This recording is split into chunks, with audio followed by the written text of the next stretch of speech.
আসসালামু আলাইকুম। আজকে মুখে লেগে থাকার মতো একটি রেসিপি আপনাদের সাথে শেয়ার করব।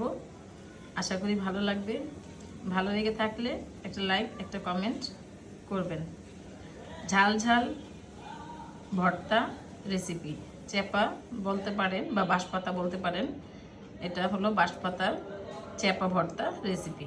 তো চলুন তাহলে শুরু করা যাক আমার আজকের এই দুর্দান্ত স্বাদের ভর্তা রেসিপি। আমি প্রমিস করে বলছি, এই রেসিপি যেই তৈরি করবেন না কেন অনায়াসে 2 প্লেট ভাত খেয়ে ফেলতে পারবেন। এমন একটি মজাদার ভর্তা রেসিপি। তো চলুন, খুব সহজ সিম্পল সাধারণভাবে আমি আজকে এই ভর্তা রেসিপি আপনাদের সাথে শেয়ার করব।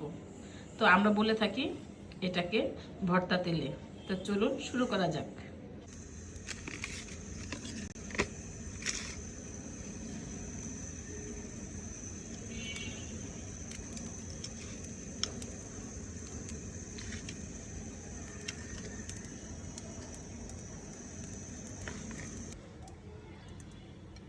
তেল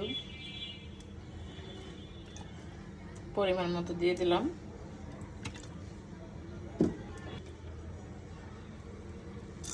পেঁয়াজ কুচি,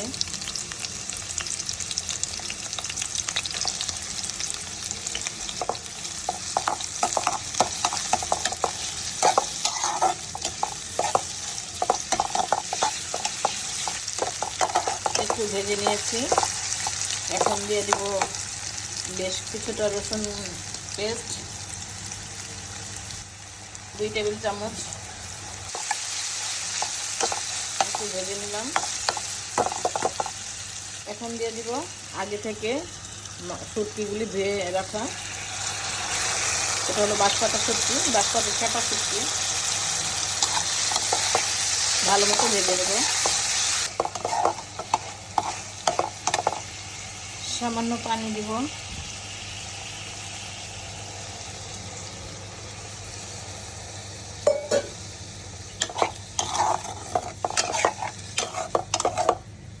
এক এক করে আমি কাঁটাগুলি বেছে উঠিয়ে নিব।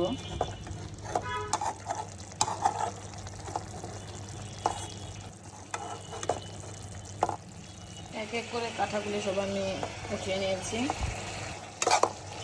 এখন দিয়ে দিব পেঁয়াজ বাটা 2 টেবিল চামচ, হলুদ গুঁড়া 1 চা চামচ, মরিচ গুঁড়া 2 চা চামচ, ঝাল যেহেতু ঝাল ঝাল খাবো তাই 2 চামচ, স্বাদ মতো লবণ,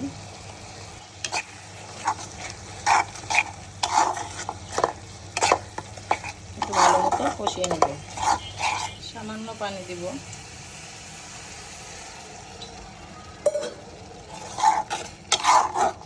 ভালো মতো কষিয়ে নেব।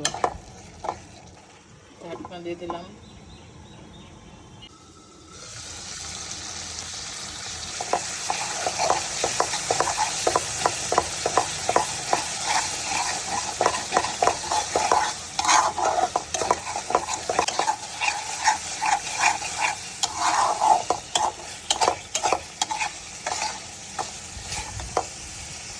এটা আরও হবে, বেশ কিছুটা সময় নিয়ে এটাকে রান্না করব আমি অফ ক্যামেরায়। তো ছোট্ট একটি রেসিপি, আশা করি ভালো লাগবে। এভাবে একটু শুকিয়ে রান্না করবেন। মানে কি বলে, আমরা বলি এটাকে ভর্তা তেলে আর কি। তো একটু পানি দিয়ে দিলাম। বেশ কিছুটা সময় নিয়ে রান্না করব। এটা দিয়ে মানে যাদের ভাতে মানে খেতে রুচি নাই তারা এটা একবার হলো, যারা শুটকি পছন্দ করেন তাদেরকে বলছি একবার হলো এইভাবে রান্না করবেন। রান্নাটা কিন্তু এখনও কমপ্লিট হয় নাই। এখান থেকে ভাজতে ভাজতে তেল বের হবে। আমি এখানে আবার কাঁচামরিচ দিয়ে দেবো আর একটু ঝাল হওয়ার জন্য। আর ধনিয়া পাতা না দিলেও চলে, তবে আমি একটু ধনিয়া পাতা দিব। এখন আমি এটাকে ঢাকনা দিয়ে ঢেকে অনেকটা সময় নিয়ে রান্না করব। আর মাঝে মধ্যে ক্যামেরায় নাড়া দিব।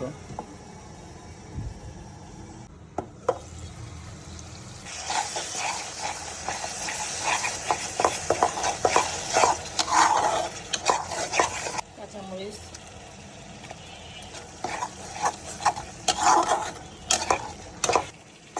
ভাজা ভাজা হবে, আরও তেল বের হবে। অলরেডি কিন্তু তেল বের হওয়া শুরু হয়েছে, আরও বের হবে। এখন শুধু নাড়াচাড়ার মধ্যে রাখবো।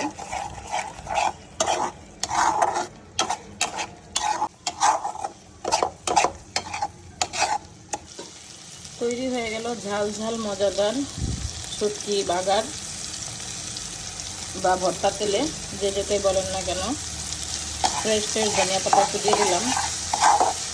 তো শুটকিতে ধনিয়া পাতা, এই শুটকিতে এইভাবে ধনিয়া পাতা কেউ দেয় কিনা আমি জানি না, আমিও দিইনি কখনো, কিন্তু আজকে মনে হলো একটু ধনিয়া পাতা দিই।